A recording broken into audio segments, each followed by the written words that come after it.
ওসমান হাদির বর্তমান অবস্থা শুনে আমি নিজেকে ধরে রাখতে পারিনি। আমি খুব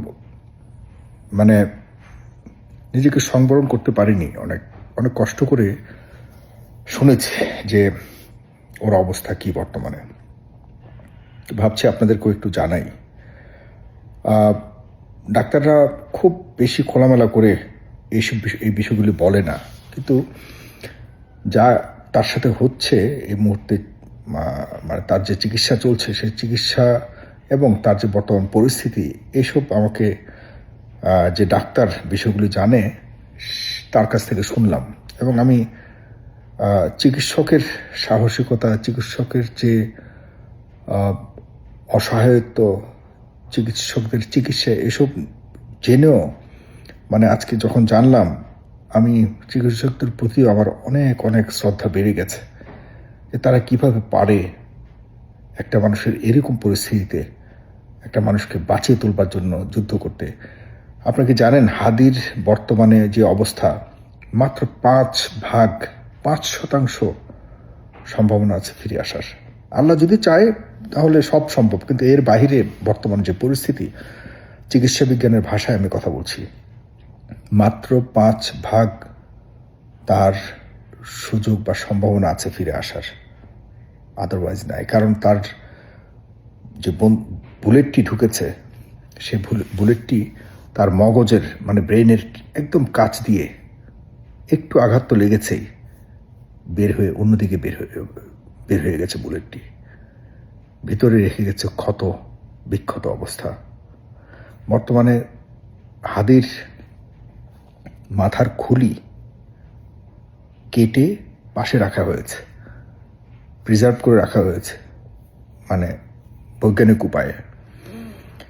আর তাকে পর্যবেক্ষণে রাখা হয়েছে যে তার ব্রেইনটা যদি ফুলে ফেঁপে রক্তক্ষরণ হয় তাহলে উচ্চ রক্তক্ষরণে তার মৃত্যু হতে পারে, যে কারণে সেটাকে মনিটরিংয়ে রাখা হয়েছে। এরপর যখন এটা একটু স্বাভাবিক হবে তখন হয়তো মাথার খুলিটাকে আবার লাগাবে। চিন্তা করতে পারছেন যে কী ধরনের ভয়ঙ্কর একটা পরিস্থিতির দিকে যাচ্ছে এবং কি কষ্টের মধ্যে তার অবস্থা বর্তমানে রয়েছে। আমি এগুলো শুনে আমি জিজ্ঞাসা করলাম যে কীভাবে সম্ভব একজন ডাক্তার এভাবে কেটে একটা মানুষকে আবারও ঠিকঠাক করছে, তাদের কি ভয় লাগে না, কষ্ট লাগে না? তখন বলল যে সেখানে তো একজন মানুষের জীবনকে বাঁচাচ্ছে ডাক্তার, এবং ডাক্তার পুরো দেহটাকে ঢেকে রাখে। ডাক্তার যেখানে তার কাজটা চলে ঠিক সেখানটাকেই তারা দেখে, মানুষ হিসেবে দেখে না। তারা জানে যে এখানে কাজ করতে হবে, তাকে বাঁচিয়ে তুলতে হবে একটা মানুষকে। জানি না হাদি ফিরবে কিনা। হাদি, আমার সাথে দেখা হয়েছে সরাসরি হাদির। আমাকে দেখে কাছে এসে হ্যান্ডশেক করেছে একটা অনুষ্ঠানে, আর টকশোতে তো কয়েকবারই এসছে। যাক, আমরা যারা আসলে যে মানুষগুলো এই দেশের গণতন্ত্রের জন্য 24-এর আন্দোলনে সম্পৃক্ত ছিল, তাদের জীবন নিরাপত্তা নিয়ে যথেষ্ট শঙ্কা আছে, অনেক শঙ্কা আছে। আর এর জন্য এই সরকার, বর্তমান সরকারের দুর্বলতাই একমাত্র দায়ী, আর কিছুই না। এই সরকার কিচ্ছু করতে পারেনি, বিশ্বাস করুন, এই সরকার কিচ্ছু করতে পারেনি।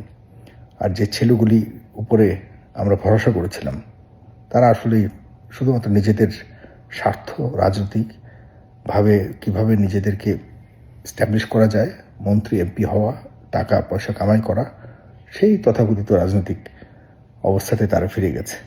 এই ছেলেদের যেগুলোর উপর আমরা ভরসা করেছিলাম, এরাও কিচ্ছু করতে পারেনি। আমাদের সাথে একরকম প্রতারণা করেছে। যাই হোক, জানি না কী হবে, তবে হাদির জন্য দোয়া করুন সবাই। জানি না হাদির অবস্থা কি হবে, তবে ভালো নেই হাদি জানি না ফিরবে কিনা। বাকিটুকু আল্লাহর রহমত আর চিকিৎসা। ভালো থাকবেন।